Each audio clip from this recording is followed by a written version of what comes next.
नये असं आव्हान त्यांना करावं। निश्चित. अजित नवलेजी, आभार आपले. आपण सविस्तर प्रतिक्रिया दिलीत. आणि राजू शेट्टी सध्या आपल्यासोबत आहेत. राजू शेट्टी जी मदत पोहोचते ती खरं तर खूप तुटपुंजी आहे, हे सगळ्यांना माहिती आहे. पण तो मदतीचा हात देताना सुद्धा त्यामध्ये प्रचारावर भर दिला जातोय. प्रतिक्रिया आपली. महापुरात गटांगळ्या खाणाऱ्या लोकांना आता दिली जाणारी मदत म्हणजे एक काडी मदत दिल्यासारखं, त्या गाडीनं काही माणूस वाचत नाही किंवा बुडायचाही राहत नाही, अशी एकूण यांची मदत आहे। आणि ती मदत देत असताना सुद्धा जर का प्रचारकीच्या थाटामध्ये पक्षाचा नेत्याचा फोटो टाकून जर देणार असतील तर हे सरकारमधले लोक किती असंवेदनशील आहेत,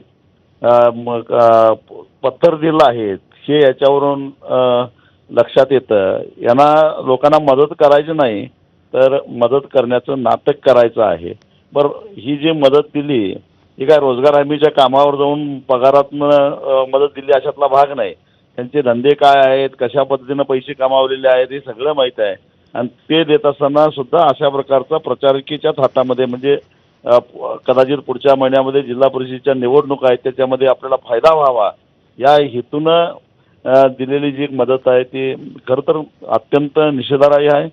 आपली संस्कृती आहे की उजव्या हाताने दिलेलं दान डाव्या हाताला सुद्धा कळून द्यायचं नाही, अशी आपली संस्कृती आहे। आणि असं असताना ज्या पद्धतीनं हे जे काय हिडीस प्रदर्शन होतंय हे अत्यंत संतापजनक आहे। तुम्हाला फोटोज लावायचा असेल नेत्याचा लावा, अजून कोणाचा, त्या शेतकऱ्याचं जे पीक वाहून गेलंय त्या पिकाची संपूर्ण किंमत द्या, तिथं मोठा डिजिटल बोर्ड लावा, आमचं काही म्हणणं नाही। येत आहे तुटपुंजी चिमूटभर अंगाला बरोबर आहे, तुटपुंजी मदत केली जाते। आणि जसं तुम्ही म्हणालात की काडीचा आधार आहे हा फक्त, आणि त्यात सुद्धा प्रचारावर भर दिला जातोय। उपमुख्यमंत्री शिंदे आणि धाराशिवचे पालकमंत्री प्रताप सरनाईक यांच्याकडून खरंच चेष्टा ही खूप मोठी। आभार आपले राजू शेट्टीजी, आपण सविस्तर प्रतिक्रिया दिलीत त्यासाठी।